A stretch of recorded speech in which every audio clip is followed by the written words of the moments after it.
Paano kung ang dahilan kung bakit tila hindi mo maramdaman ang presensya ng Diyos ay hindi dahil iniwan ka niya kundi dahil may mga nakasanayan kang ginagawa na unti-unting humahadlang sa iyong espiritual na buhay? Paano kung may mga tahimik na ugali na matagal ng bahagi ng iyong araw ngunit hindi mo alam na dahan-dahan na pala nitong pinapahina ang iyong pananampalataya at inilalayo ang puso mo sa direksyong nais ng Panginoon para sa iyo? Maraming tao ang nag-aakalang ang sumisira sa kaluluwa ay malalaking kasalanan lamang. Maraming naniniwala na sapat na ang pagiging mabuting tao upang manatiling malapit sa Diyos.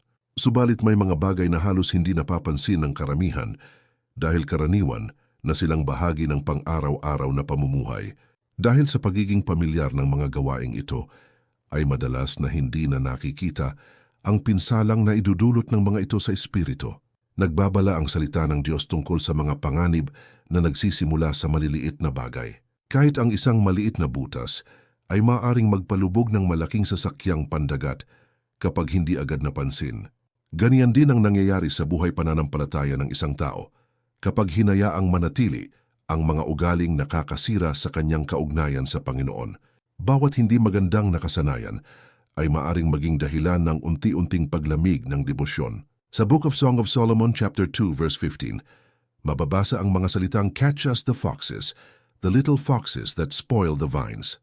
Ipinapakita ng talatang ito na hindi lamang malalaking suliranin ang nakapipinsala, kundi maging ang maliliit na bagay na madalas balewalain. Katulad ng mga munting soro na sumisira sa ubasan, ay mayroon ding mga nakatagong gawain na sumisira sa paglago ng espiritual na buhay.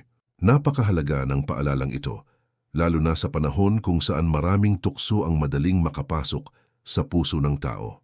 Habang nagpapatuloy ang bawat araw, ay mabuting suriin kung ano ang tunay na kalagayan ng ating kalooban sa harap ng Diyos. Hindi lahat ng nakasanayan ay nakatutulong sa paglapit sa Kanya. May ilang gawain na tila walang masamang epekto sa unang tingin ngunit nagiging sanhi ng pagkasira ng panloob na pagkatao pagdating ng panahon. Narito ang 7 maliliit na ugali na maaring sumisira sa kaluluwa ng hindi namamalaya ng marami. Una, pagpapabaya sa tahimik na panahon kasama ang Diyos. May mga pagkakataon na hindi agad napapansin ng isang tao na unti-unti nang lumalamig ang kanyang espiritual na kalagayan. Walang malaking suliraning naganap at wala ring kapansin-pansing pagbabago sa panlabas na pamumuhay. Patuloy pa rin ang pang-araw-araw na gawain at nananatili pa rin ang karaniwang takbo ng buhay. Gayunpaman ay may dahan-dahang pagkawala ng pananabik na dati ay nararamdaman tuwing lumalapit sa Panginoon. Mula sa simpleng pagpapabaya sa ilang sandali ng pakikipag-ugnayan sa Diyos, ay nagsisimulang mabawasan ang lakas ng kaluluwa. Abalang schedule ang madalas na nagiging dahilan kung bakit naisasantabi ang oras para sa panalangin at pagninilay.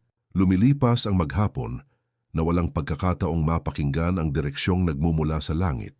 Nabibigyan ng pansin ang maraming gawain, ngunit napapabayaan ang pinakamahalagang relasyon sa lahat.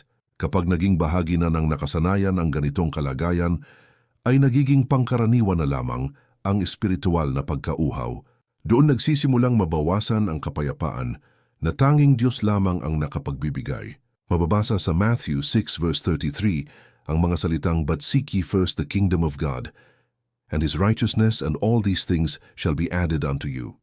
Nagpapahayag ang talatang ito ng malinaw na paalala tungkol sa wastong pagkakasunod-sunod ng mga prioridad sa buhay. Hindi inilalagay ng Panginoon ang kanyang kaharian bilang pangalawang pagpipilian lamang pagkatapos ng lahat ng bagay.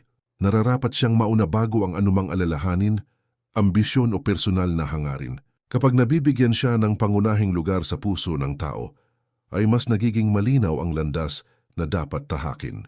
Katulad ng isang halaman na hindi dinidiligan sa mahabang panahon, ay unti-unting nawawala ang sigla kapag napabayaan. Nanatiling nakatanim sa lupa ang ugat, ngunit kapansin-pansing humihina ang buhay na dati nitong taglay. Ganyan din ang nangyayari sa kalooban kapag kulang ang pakikipaglapit sa may kapal. Hindi agad nakikita ang epekto sa unang mga araw, kaya maraming tao ang nagkakamaling isipin na walang problema. Lumalabas lamang ang pinsala kapag dumating na ang mga pagsubok at wala ng sapat na espiritual na katatagan. Napakahalaga ng ilang minutong inilalaan araw-araw para sa pakikipag-usap sa Diyos. Hindi kinakailangan ng magarbong paraan upang muling mapalalim ang kaugnayan sa Kanya. Sapat na ang pusong tapat at handang magbigay ng panahon para sa Kanyang presensya. Unti-unting bumabalik ang sigla ng pananampalataya kapag muling nabubuksan ang pinto para sa regular na pakikipagniig sa Panginoon. Ikalawa, pagiging komportable sa maliit na pagsuway.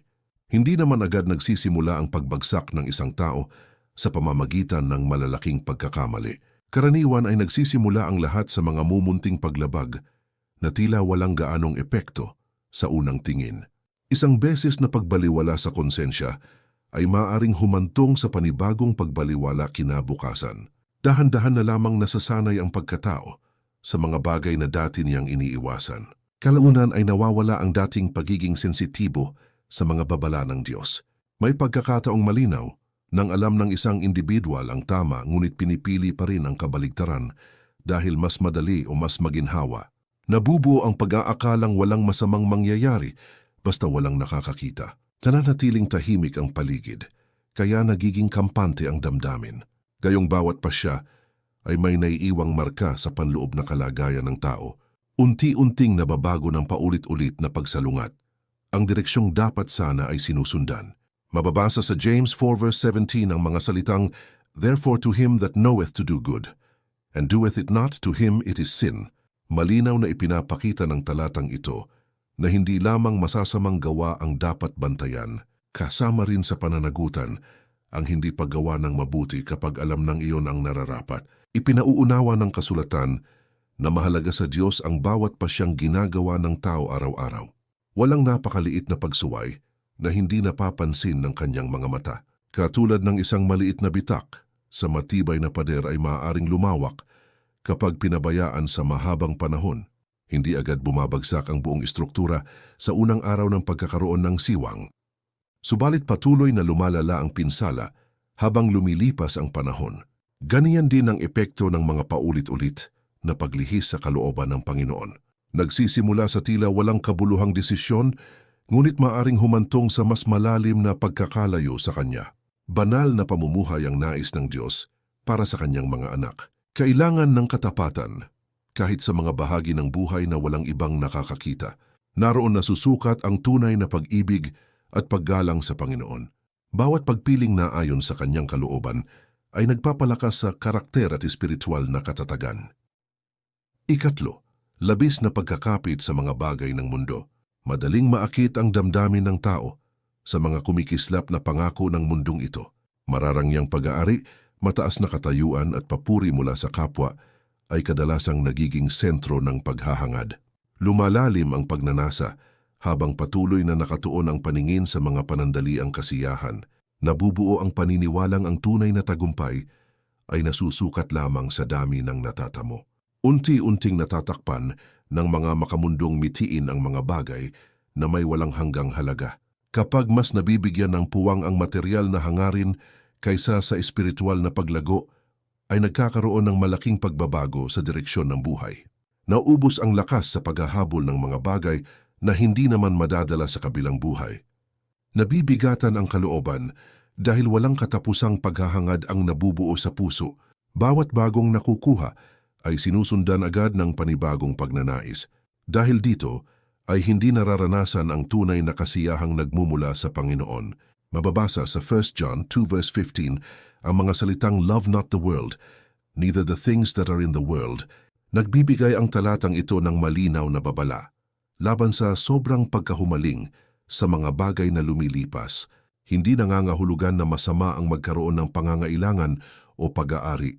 Ang paalala ay huwag hayaang maging mas mahalaga ang mga iyon kaysa sa relasyon sa Diyos. Kapag nangyari iyon ay dahan-dahang naagaw ang lugar na para lamang sa Panginoon. Maraming tao ang nakararating sa puntong nakamit na nila ang mga pangarap na matagal nilang hinabol, ngunit nakararamdam pa rin ng kawalan. Nananatiling may bakanting bahagi sa kanilang kalooban na hindi mapunan ng anumang kayamanan. Patuloy silang naghahanap ng kasiyahan sa iba pang direksyon ngunit hindi matagpuan ang tunay na kapahingahan. Nagiging malinaw na walang material na bagay ang kayang pumalit sa presensya ng Diyos. Tanging siya lamang ang makapagbibigay ng ganap na kasapatan sa kaluluwa ng tao. Napakahalagang suriin kung saan talaga nakasentro ang ating pagmamahal at pagtitiwala. Karangyaan, reputasyon at tagumpay ay maaring mawala sa isang iglap. Nanatiling matatag ang Diyos kahit magbago ang lahat ng nasa paligid. Mas ligtas ilagak ang puso sa Kanya kaysa sa anumang bagay na pansamantala lamang. Ika-4, pagkikimkim ng sama ng loob. May mga sugat na hindi nakikita ng mata, ngunit patuloy na nagpapabigat sa kalooban sa bawat paglipas ng panahon. Nagsisimula ang lahat sa isang masakit na karanasan na hindi lubos na naproseso ng damdamin. Sa halip na ipaubaya sa Diyos ang sakit, ay pinipili ng ilan na dalhin iyon araw-araw sa kanilang puso. Bawat pag-alaala ay muling bumubuhay sa kirot na dapat sana ay matagal nang napalaya. Kalaunan ay nagiging bahagi na ng pagkatao ang galit na minsang pansamantala lamang. Mabigat ang epekto ng pagtatago ng hinanakit sa kailaliman ng kaluluwa. Nawawala ang kapayapaan kahit tahimik ang paligid. Nahihirapang maranasan ang kagalakan dahil palaging may dalang pasanin ang damdamin. Nabubuo ang matigas na pagtingin sa kapwa at nagiging mahirap ang magtiwala muli. Pati ang spiritual na paglago ay naapektuhan dahil sa hindi nawawalang pait na nakatanim sa loob. Mababasa sa Ephesians 4 verse 31 and 32 ang mga salitang, "Let all bitterness and wrath and anger and clamor and evil speaking be put away from you with all malice. And be ye kind one to another, tender-hearted, forgiving one another, even as God for Christ's sake hath forgiven you." Malinaw na ipinapakita ng talatang ito na hindi kalooban ng Diyos ang manatiling bihag ng kapaitan. Inaanyayahan niya ang bawat mananampalataya na yakapin ang pagpapatawad gaya ng pagpapatawad na kanilang tinanggap mula sa Kanya. Nasa pagpapalaya ng puso matatagpuan ang daan patungo sa tunay na kagalingan. Katulad ng lason na iniingatan sa isang sisidlan, ay unti-unting naaapektuhan ng sama ng loob ang nagdadala nito. Hindi lamang ang taong pinagmumulan ng sakit ang naapektuhan kundi maging ang mismong nagkikimkim. Bawat araw na pinipiling alagaan ng galit ay lalo lamang nitong sinasakal ang katahimikan ng kalooban. Walang mabuting bunga ang naidudulot ng matagal na pagyakap sa kapaitan. Mas lumalalim lamang ang sugat habang tumatagal ang panahon.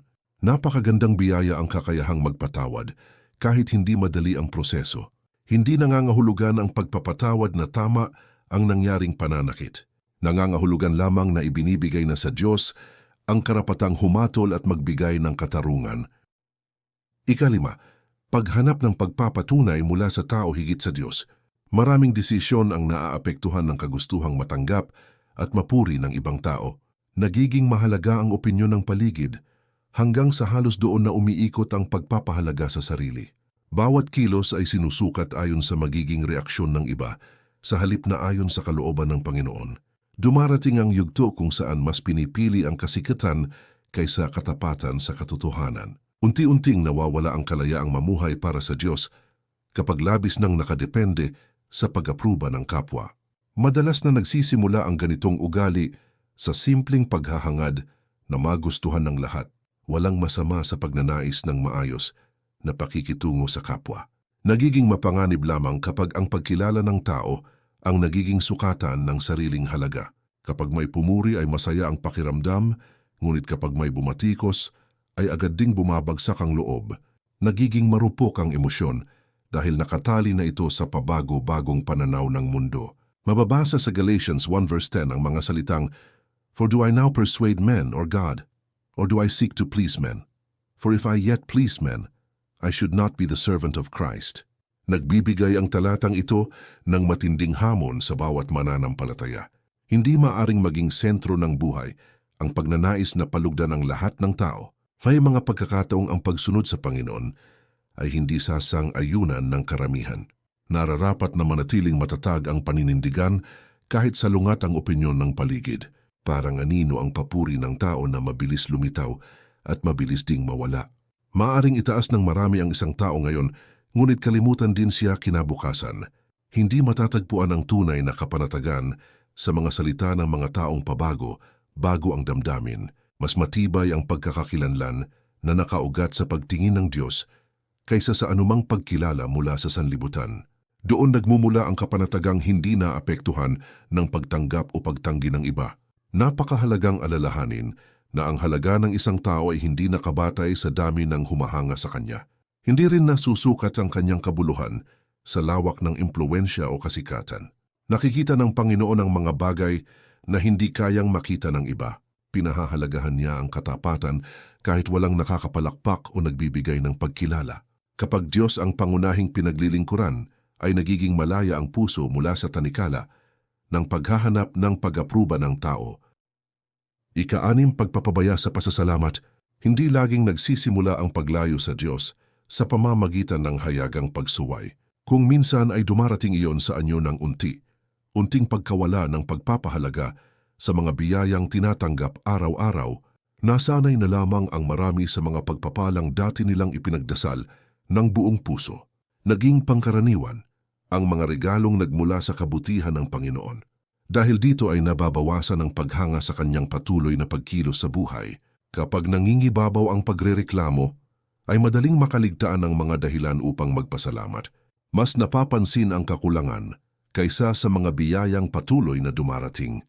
Mas nabibigyang pansin ang hindi pa natatanggap kaysa sa mga bagay na hawak na sa kasalukuyan. Nagiging mabigat ang pakiramdam kahit napakarami ng natanggap na kabutihan. Unti-unting natatakpan ng pagkadismaya ang kagandahan ng mga pagpapalang nasa paligid. Mababasa sa 1 Thessalonians 5 verse 18 ang mga salitang, "In everything give thanks, for this is the will of God in Christ Jesus concerning you." Makapangyarihan ang paalalang ito dahil hindi lamang sa panahon ng kasaganaan dapat magpasalamat. Kabilang din dito ang mga sandaling mahirap unawain at puno ng pagsubok. Hindi nangangahulugan na masaya ang lahat ng pinagdaraanan. Ipinapakita lamang na nananatiling mabuti ang Diyos anuman ng sitwasyon. Katulad ng isang tao na palaging nakatingin sa alikabok sa daan, ay hindi niya mapapansin ang ganda ng tanawin sa kanyang paligid. Nahahadlangan ng negatibong pananaw ang kakayahang makita ang kabutihan ng Panginoon. Lalong bumibigat ang kalooban kapag puro kakulangan ang binibilang. Nagiging mahirap maranasan ang kasiyahan dahil nakatuon ang pansin sa mga bagay na wala pa. Nawawala ang pagkamangha sa mga himalang tahimik na nangyayari araw-araw. Mapagpasalamat na puso ang isa sa pinakamagandang handog na maaring ialay sa Diyos. Hindi nangangailangan ng malaking kayamanan upang maipakita ang ganitong uri ng pananaw. Sapat na ang pagkilala sa bawat biyayang ipinagkakaloob ng Panginoon, maging maliit man o malaki sa paningin ng tao. Lumalalim ang pagtitiwala kapag nakikita ang kanyang katapatan sa bawat yugto ng buhay. Ika-7, pagsasawalang bahala sa tinig ng konsensya. May mga sandaling may nararamdamang banayad na paalala sa kaibuturan ngunit pinipiling huwag pakinggan. Nagsisimula ang panganib kapag paulit-ulit na binabaliwala ang babalang ipinadadala ng Diyos sa puso ng tao. Hindi agad nakikita ang epekto ng ganitong desisyon, kaya marami ang nagiging kampante. Lumilipas ang panahon na tila walang nangyayari at nagiging madali na lamang ang pagwawalang bahala sa panloob na pagkilos ng Espiritu. Doon nagsisimulang manahimik ang bahagi ng pagkatao na dating mabilis tumugon sa tama at mali. Bawat paalala ng konsensya ay isang mahalagang pagkakataon upang maituwid ang direksyon ng buhay. Nagsisilbi itong gabay upang maiwasan ang mga hakbang na maaring magdala ng kapahamakan sa espiritual na kalagayan. Kapag patuloy na isinasantabi ang mga babalang iyon, ay unti-unting nababawasan ang pagiging sensitibo sa katotohanan. Nagiging madali ang pagbibigay katwiran sa mga maling pasya. Kalaunan ay hindi na nararamdaman ang bigat ng mga bagay na dati ay nagbibigay ng pagkabahala sa kalooban.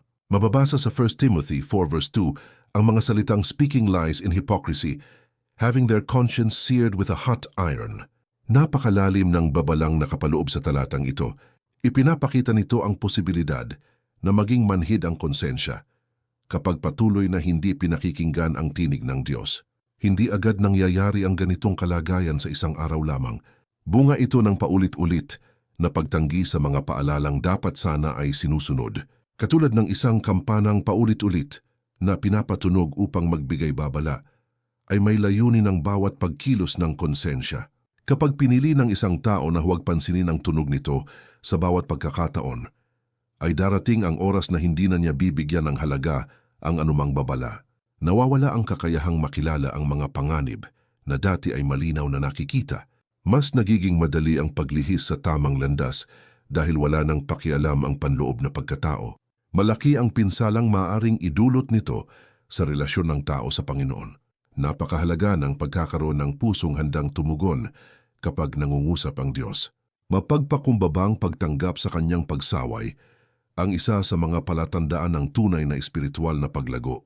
Hindi kahinaan ang pagkilala sa pagkakamali at pagnanais na maituwid ang landas. Sa katunayan ay bahagi ito ng mas malalim na paglapit sa Panginoon at sa kanyang kalooban. Hindi palaging malalaking pagkakamali ang dahilan ng paglayo ng isang tao sa Diyos. Karaniwan ay mga simpleng pagpapabaya, mga tahimik na kompromiso, at mga nakasanayang gawain na unti-unting nagbabago sa direksyon ng puso. Dahan-dahan nilang pinapahina ang apoy ng pananampalataya hanggang sa dumating ang panahong tila hindi na maramdaman ang dating lapit sa Panginoon. Dahil dito ay napakahalaga ng regular na pagsusuri sa kalagayan ng ating kaluluwa habang may pagkakataon pa. Napakabuti ng Diyos dahil hindi niya agad inaalis ang kanyang awa sa mga nagkakamali. Patuloy siyang tumatawag, gumagabay, at nagbibigay ng pagkakataong makabalik sa kanyang presensya. Bawat araw ay bagong paanyaya upang ituwid ang landas at muling ilapit ang puso sa kanya. Walang kalayuan na hindi kayang abutin ng kanyang biyaya. Walang pagkukulang na hindi kayang patawarin ng kanyang pag-ibig kapag may tunay na pagsisisi at pagpapakumbaba. Mababasa sa James 4 verse 8 ang mga salitang "Draw nigh to God, and He will draw nigh to you." Napakaganda ng pangakong nakapaloob sa talatang ito. Hindi sinabi ng Diyos na kailangan munang maging perpekto bago makalapit sa Kanya. Hindi niya hinihintay ang isang taong wala ng pagkakamali. Hinahanap niya ang pusong handang lumapit ng may katapatan at pananampalataya. Kung may bahagi ng mensaheng ito na tumama sa iyong kalooban, maaaring hindi iyon aksidente. Marahil ay may bagay na nais ipakita ang Panginoon upang mapalalim ang iyong relasyon sa Kanya. Maaring may ugaling matagal nang nakatago na kailangan ng bitawan. Maaring may aspeto ng buhay na nangangailangan ng panibagong pagtatalaga sa Diyos. Napakagandang pagkakataon upang muling buksan ang puso at hayaang kumilos ang kanyang banal na kapangyarihan. Nawa ay manatiling buhay ang iyong pananampalataya sa gitna ng mga pagsubok, tukso at pagbabago ng panahon. Nawa ay maging matatag ang iyong paglakad kasama ang Panginoon anuman ang mangyari sa paligid. Nawa ay patuloy na magningning ang liwanag ng Diyos sa bawat hakbang na iyong tatahakin. Nawa ay matagpuan mo araw-araw ang kapayapaan, pag-asa at lakas na nagmumula lamang sa Kanya. At nawa ay manatiling nakatuon ang iyong kaluluwa sa Panginoong nagmamahal, nagliligtas at hindi kailanman nagpapabaya sa Kanyang mga anak.